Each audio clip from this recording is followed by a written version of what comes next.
दुनिया में तबाही कभी अचानक नहीं आती, लेकिन कुछ लम्हे ऐसे होते हैं जो पूरी इंसानियत की किस्मत का रुख बदल देते हैं। और ये कहानी उसी पल से शुरू होती है जब आसमान से बरसने वाली एक खौफनाक बारिश ने इंसानों को पलक झपकते मौत के मुंह में धकेलना शुरू कर दिया था। लोग चीखते हुए अपनी ही त्वचा को पिघलते देखते और कुछ मिनटों में खत्म हो जाते। लेकिन यह कहानी उस वक्त की है जब इस आफत ने अपनी पहली आहट भी नहीं दी थी। डेनमार्क की एक बड़ी यूनिवर्सिटी में सिमोन नाम की लड़की अपने इम्तिहान के लिए जल्दी जल्दी कैंपस की तरफ भाग रही थी। मौसम थोड़ा भारी था, हवा में अजीब सा बोझ था, लेकिन सिमोन को इन सब बातों से कोई फर्क नहीं पड़ रहा था। उसे बस अपने पेपर की फिक्र थी। मगर उसे क्या पता था कि यही दिन उसके पूरे जीवन का रुख बदलने वाला है। जैसे ही वो क्लासरूम के पास पहुंची, अचानक दूर से एक कार तेजी से उसकी तरफ बढ़ती नजर आई। ये उसके पिता फ्रेडरिक की कार थी, पर वो ऐसे क्यों आए थे? फ्रेडरिक ने सिमोन का हाथ पकड़ा और घबराई हुई आवाज में कहा, सिमोन, हमारे पास 1 मिनट भी नहीं है, तुरंत बैठो। सिमोन हैरान थी, लेकिन पिता की आंखों में मौजूद डर देखकर चुपचाप बैठ गई। कार में पहले से उसकी मां और छोटा भाई रईस मस बैठे हुए थे। तीनों के चेहरों पर बेचैनी साफ दिखाई दे रही थी। फ्रेडरिक पसीने में भीगे हुए कार को तेजी से शहर के बाहर की तरफ दौड़ा रहे थे। सिमोन बार बार पूछती, क्या हुआ है? लेकिन फ्रेडरिक बस एक ही बात कहते, मैं अभी समझा नहीं सकता, लेकिन हमें तुरंत बंकर पहुंचना होगा, बाहर कुछ बहुत बुरा होने वाला है। कार शहर से निकलकर घने जंगलों में पहुंच रही थी। आसमान काले बादलों से भर चुका था, जैसे कोई अनदेखा तूफान उन पर झुक आया हो। अचानक आगे सड़क पर भयानक एक्सीडेंट हुआ था। कई गाड़ियां आपस में भिड़ी पड़ी थीं। लोग चीख रहे थे। कुछ लोग फ्रेडरिक पर चिल्लाने लगे कि वो रुक कर मदद क्यों नहीं कर रहे, लेकिन फ्रेडरिक किसी की नहीं सुनते। उन्होंने झट से परिवार को कार से उतारा और जंगल की तरफ भागने लगे। और तभी आसमान से पहली अजीब बूंद गिरी। जमीन पर गिरते ही सीटी जैसी धारदार आवाज निकली। फ्रेडरिक चिल्लाए, बारिश शुरू हो गई, भागो जल्दी। सब हड़बड़ाकर भागते हुए एक बड़े भूमिगत बंकर पहुंचे। यह बंकर अपोलो कंपनी का बनाया हुआ था और फ्रेडरिक वहां की साइंटिफिक टीम का हिस्सा थे। फ्रेडरिक ने फिंगरप्रिंट से लॉक खोला और सब अंदर घुस गए। दरवाजा बंद होते ही सिमोन ने कांपती आवाज में पूछा, डैड, आखिर हो क्या रहा है? फ्रेडरिक गहरी सांस लेकर बोले, बारिश में एक घातक वायरस है, जो भी उसकी हल्की सी बूंद को छू ले वो मिनटों में मर जाता है। सिमोन का दिल जैसे रुक गया। रईस मस डर कर मां से लिपट गया। कुछ देर बाद फ्रेडरिक ने सबसे कठिन फैसला लिया, मुझे बाहर जाना होगा। इस वायरस का इलाज सिर्फ मैं बना सकता हूं। जब तक मैं वापस ना आऊं, तुम लोग बंकर से बाहर नहीं निकलोगे। सिमोन रोते हुए उन्हें रोकने की कोशिश करती रही, लेकिन फ्रेडरिक ने जाते जाते बस एक ही बात कही, सिमोन, रईस मस का खास ख्याल रखना। आने वाले वक्त में वही सबसे ज्यादा जरूरी होगा। दरवाजा बंद होते ही सिमोन ने मोबाइल पर न्यूज चलाई। स्क्रीन पर भयानक नजारे थे। लोग बारिश में गिर रहे थे, उनकी त्वचा पिघल रही थी, वे चीखते हुए मर रहे थे। हर तरफ मौत का साया था। उसी दौरान बंकर के दरवाजे पर जोर जोर से दस्तक होने लगी। रईस मस खुश होकर बोला, शायद डैड आ गए। लेकिन उसकी मां ने घबरा कर कहा, दरवाजा मत खोलना। लेकिन बच्चे की मासूमियत, रईस मस उनकी बात सुने बिना लॉक खोल देता है। दरवाजा खुलते ही एक आदमी अंदर गिरता है। उसकी त्वचा जली हुई, शरीर पिघल चुका। वो तड़पते हुए अंदर घुसता है और रईस मस की तरफ हाथ बढ़ाता है। सिमोन की मां उसे रोकने की कोशिश करती है, लेकिन उसी कोशिश में वो खुद बारिश की कुछ बूंदों में भीग जाती है और अगले ही पल उसकी चीखें बंकर की दीवारों में गूंजने लगती हैं। उसकी त्वचा पिघल रही थी, शरीर टूट रहा था, लेकिन मरते मरते उसने बस यही कहा, अपना ख्याल रखना। इसके बाद बंकर में बस सन्नाटा था। सिमोन टूट चुकी थी, लेकिन उसे फ्रेडरिक की आखिरी बात याद थी, रईस मस के सामने हिम्मत मत हारना। यही सोचकर उसने खुद को संभाला और बंकर के सिस्टम चेक करने में लग गई। खाना, पानी, फिल्टर, सब कुछ मौजूद था। समय गुजरने लगा। एक दिन उसे एक पुराना रेडियो मिला। बहुत कोशिश के बाद एक आदमी से संपर्क हुआ। वो अपने घर के बेसमेंट में छिपा था। उसने बताया कि शहर पूरा तबाह हो चुका है, हॉस्पिटल भी बर्बाद, लोग मर रहे हैं। सिमोन ने फ्रेडरिक के बारे में पूछा, लेकिन कोई जवाब नहीं मिला। धीरे धीरे शहर की बिजली चली गई, रेडियो बंद हो गया और बंकर पूरी तरह शांत हो गया। एक हफ्ता, एक महीना, फिर कई महीने, साल बीतते गए। सिमोन ने हर सिस्टम सीख लिया था। रईस मस बड़ा हो गया था और अब खाने का स्टॉक भी खत्म होने लगा था। आखिरकार उन्हें बाहर निकलना ही पड़ा। एक रात सिमोन प्रोटेक्टिव सूट पहनकर बाहर गई। शहर भुतहा लग रहा था।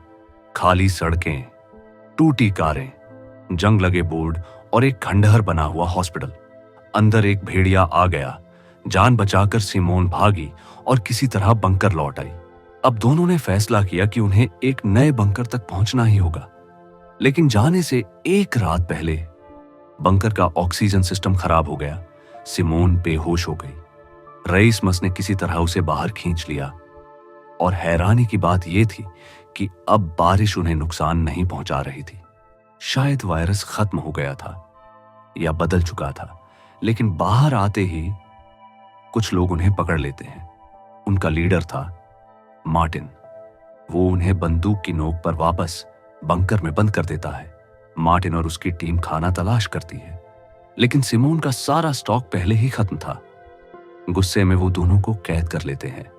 तभी सिमोन उन्हें एक नया रास्ता दिखाती है, क्योंकि दूसरे बंकरों का पता सिर्फ उसी को था। मार्टिन मजबूर होकर उन्हें रिहा करता है और यहीं सिमोन और रईस मस की असली जद्दोजहद शुरू होती है। मार्टिन ने जैसे ही बंकर का दरवाजा खोला, 7 साल बाद बाहर आने वाली हवा ने सिमोन और रासमस के चेहरों को छूकर जैसे उन्हें नई जिंदगी दे दी। धूप बहुत हल्की थी, लेकिन इतनी कि इंसान को उम्मीद दिला सके कि शायद दुनिया दोबारा सांस ले सकती है। सिमोन ने आसमान की तरफ देखा। बादल अभी भी तैर रहे थे, लेकिन वह पुराना झर अब शायद उतना ताकतवर नहीं बचा था। मार्टिन टीम को लेकर बंकर से थोड़ा दूर गया। जगह वीरान थी, घास बहुत ऊंची हो चुकी थी, टूटी सड़कों पर सन्नाटा फैला हुआ था। दूर कहीं सिर्फ हवा की आवाज सुनाई दे रही थी। सिमोन ने रासमस का हाथ पकड़ा। वे दोनों एक दूसरे के अलावा किसी पर भरोसा नहीं करते थे। मार्टिन एक जगह रुककर बोला, सुन लो सब, हम अब सुरक्षित नहीं हैं। दुनिया बदल चुकी है। न खाना है, न पानी, न कानून। यहां जिंदा वही रहता है जो दूसरों से पहले सोचता है। रासमस ने हिम्मत करके पूछा, क्या लोग अभी भी एक दूसरे को खाते हैं? मार्टिन ने उसकी तरफ देखा और जवाब दिया, खाना खत्म हो जाए तो इंसान दरिंदा बन जाता है। कुछ ग्रुप ऐसे भी हैं जो इंसानों को शिकार समझते हैं। सिमोन की रीढ़ में ठंडी सिहरन दौड़ गई। मार्टिन आगे बढ़ा और सबको झाड़ियों के बीच एक जगह रोक दिया। देखो, वो सामने। दूर एक ग्रुप दिखाई दे रहा था। उनके हाथों में थर्मल सेंसर वाले ड्रोन थे। वे जमीन को स्कैन कर रहे थे ताकि इंसानी गर्मी का पता लगा सके। मार्टिन ने झट से अपनी जेब से चमकदार एल्यूमिनियम शीट निकाली और सब पर डाल दी। सिमोन ने रासमस को लपेट लिया। ड्रोन उनके बिल्कुल ऊपर से गुजरे, लेकिन उन्हें देख नहीं पाए। इसी वक्त झाड़ियों से एक औरत भागते हुए बाहर निकली। वह डर से चिल्ला रही थी। उसके पीछे 2 हथियारबंद लोग थे जो उसे मारने वाले थे। सिमोन तुरंत आगे बढ़ी। हमें उसकी मदद करनी चाहिए, मार्टिन ने सख्त लहजे में कहा। नहीं, हम किसी को नहीं बचाते। एक गलती पूरी टीम को मरवा सकती है। बेट, मार्टिन की टीम की लड़की, आगे आई और बोली, सिमोन सही कह रही है, हम उसे ऐसे नहीं छोड़ सकते। दोनों बिना सोचे उस औरत की तरफ दौड़ पड़े। औरत भागते भागते एक छोटी नदी की तरफ गई और वहां फिसलकर पानी में गिर गई। वही पानी सबसे खतरनाक था। वही पुराना वायरस अभी भी उसमें छिपा हुआ था। पीछा करने वाले दोनों आदमी उसे मारने ही वाले थे कि मार्टिन वहां पहुंच गया। उसने बिना पल गंवाए दोनों को गोली मार दी, लेकिन जब उसने औरत को देखा, वह पानी की वजह से पहले ही संक्रमित हो चुकी थी। उसका शरीर कांप रहा था। मार्टिन के चेहरे पर मजबूरी और दुख साफ दिख रहा था। उसने लाचार होकर उसे भी मार दिया। सिमोन ने मार्टिन को घूरते हुए कहा, तुमने उसे क्यों मारा? वह तो बेगुनाह थी। मार्टिन ने सख्त आवाज में जवाब दिया, वह पहले ही मर चुकी थी और अगर मैं उसे छोड़ देता अगली सुबह वह हमें मार देती। सिमोन के पास कोई जवाब नहीं था, लेकिन उसका दिल टूट गया। इस घटना के बाद वे सब अगले बंकर की तरफ चल पड़े। सफर लंबा था। रास्ते में कई खाली घर, पुरानी कारें और जंगलों ने सड़कों को ढक लिया था। हर तरफ डरावनी खामोशी थी। शाम होने से पहले वे एक टूटा फूटा घर देखकर रुके। अंदर टूटी अलमारियां थीं, पुराने कपड़े और मिट्टी में पड़े कुछ हथियार। बेड को कुछ पानी की बोतलें मिली और सबने राहत की सांस ली। जॉन ने अपनी बीमार साथी लिया को वह पानी पिलाया। सिमोन उन्हें देखकर हल्का सा मुस्कुरा दी। वह जानती थी कि ये लोग कठिन समय में भी एक दूसरे का ख्याल रखते हैं। धीरे धीरे सिमोन का दिल मार्टिन की टीम के लिए नरम होने लगा। शायद दुनिया में बुराई अभी पूरी तरह नहीं जीती थी। कहीं ना कहीं इंसानियत के छोटे छोटे टुकड़े अब भी बचे थे। अगली सुबह सब फिर से निकल पड़े। जंगल और घना होता जा रहा था। सिमोन सबसे आगे चल रही थी क्योंकि उसे बंकर का रास्ता याद था। रास्ते में एक छोटा सा कीचड़ भरा गड्ढा आया। रासमस का पैर उसमें फंस गया। मार्टिन तुरंत घबराकर बोला, रुक जाओ, वो पानी है, शायद संक्रमित हो। सिमोन चिल्लाती हुई आगे बढ़ी, उसे हाथ मत लगाना। वह जल्दी से नीचे झुकी, रासमस का जूता उतारकर उसका मोजा चेक किया। किस्मत से मोजा पूरी तरह सूखा था, मतलब जूता वाटरप्रूफ था। रासमस सुरक्षित था। मार्टिन ने गहरी सांस ली और हथियार नीचे कर दिया। फिर बोला, माफ करना, लेकिन हमें हर सेकंड सावधान रहना पड़ता है। सफर जारी रहा। आखिरकार वे बंकर के सामने पहुंच गए। यह बहुत बड़ा और आधुनिक था। सिमोन ने फिंगरप्रिंट लगाया और भारी दरवाजा धीरे धीरे खुलने लगा। अंदर सुरक्षित जगह थी, साफ रोशन और खाने पीने का बहुत बड़ा स्टॉक। मार्टिन की टीम खुशी से उछल पड़ी। सबने पेट भरकर खाना खाया, लेकिन सिमोन के दिल में अजीब बेचैनी थी। शायद क्योंकि वह इन लोगों पर पूरा भरोसा नहीं करती थी। वह बंकर में घूम रही थी कि एक कमरे में उसे एक पुराना मोबाइल मिला। उसकी स्क्रीन पर सिमोन और रासमस की बचपन की फोटो थी। सिमोन के कदम रुक गए। ये डैड का फोन है। रासमस भी हैरान रह गया। फोन ऑन किया तो एक वीडियो मिली। फ्रेडरिक की आवाज आई, अगर कभी तुम ये वीडियो देख रहे हो तो समझ लो कि मैं स्वीडन के हेडक्वार्टर जा रहा हूं। मुझे यकीन है कि मैं इस वायरस का इलाज ढूंढ लूंगा। सिमोन की आंखों में आंसू भर आए। यानी फ्रेडरिक शायद अब भी जिंदा था।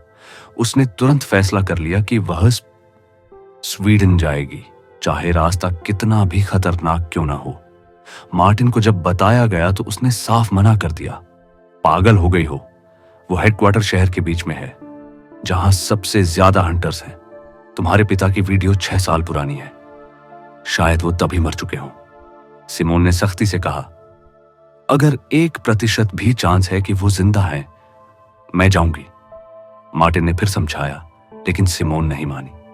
उसने कुछ दिनों का खाना पैक किया, रासमस का हाथ पकड़ा और बंकर छोड़ दिया।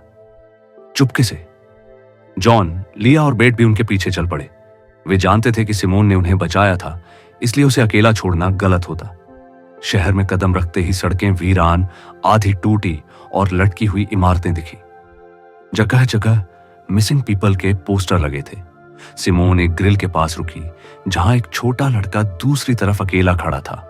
उसके कपड़े फटे हुए थे और चेहरे पर धूल जमी थी। सिमोन आगे बढ़ी, डरो मत, मैं तुम्हें कुछ नहीं करूंगी, तुम अकेले हो। बारिश की बूंदें टपकने लगी। माहौल में घबराई हुई खामोशी फैल गई। पीछे मार्टिन का ग्रुप नजर नहीं आ रहा था। आगे खतरा बढ़ रहा था।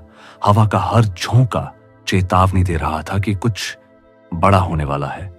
बारिश की पहली बूंद जमीन पर गिरने ही वाली थी और उससे पहले सिमोन को किसी सुरक्षित जगह पहुंचना था। क्या वह बच्चे को बचा पाएगी? क्या फ्रेडरिक वाकई जिंदा है? और क्या वायरस का इलाज मौजूद है, या दुनिया हमेशा के लिए खत्म हो चुकी है? ये सब जानने के लिए कहानी के अगले हिस्से का इंतजार करें।